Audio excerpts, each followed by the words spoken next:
States and in Australia, they get found guilty every time.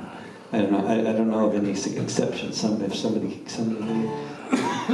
Jim Haber. There's people here who might know if there was. There are a couple of copies of the nuclear resistor that I just dropped off. That actually, yeah, you might.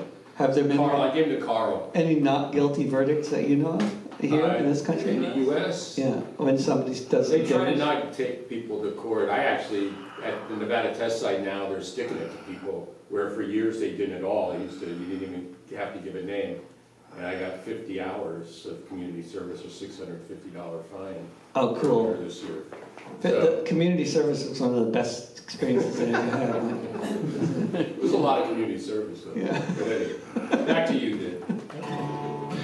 We were supposed to wash graffiti off the walls or something, and we were doing it for 1 minute or so per day, and then the boss would say, "Okay, you put in your day," and then we'd hang out a bit and go home.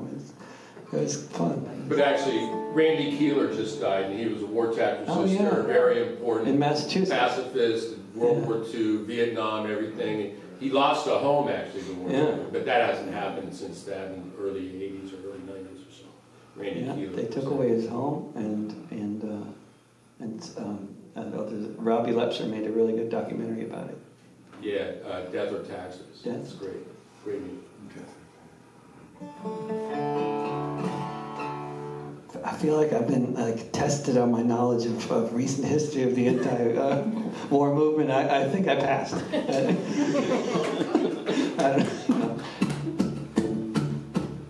Protests were going on. They were going on for years. And then Palestine Action started smashing up gears.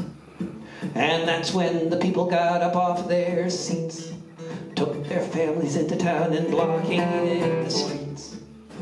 For 3 days and nights you could hear the hammer swing, though no one knew for sure what the future might bring. They knew one thing for certain: these weapons of war must not be sent to the ports they're heading for. So this is a note to Elbit Systems: you will be shut down when the sledgehammers of justice come to town. After smashing up equipment and smashing a whole bunch, a lot of folks began developing a hunch. The cops took 3 full days to send anyone inside, and after 15 hours they let the charges slide. It seems prosecutors understood the climb: British companies aiding and abetting war crimes. The factory in Oldham had to close its gate, and the muralists in Palestine said that's smashing great. So this is a note to Elbit Systems: you will be shut down when the sledgehammers of justice come to town.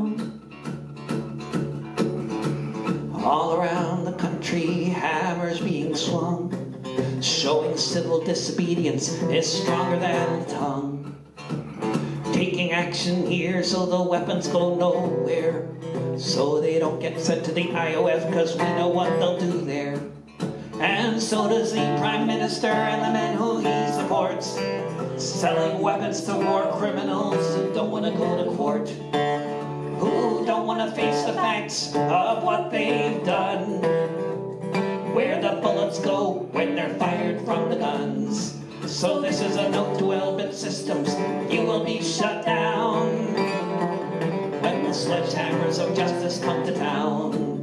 This is a note to Elbit Systems: you will be shut down when the sledgehammers of justice come to town. When the sledgehammers of justice come to town.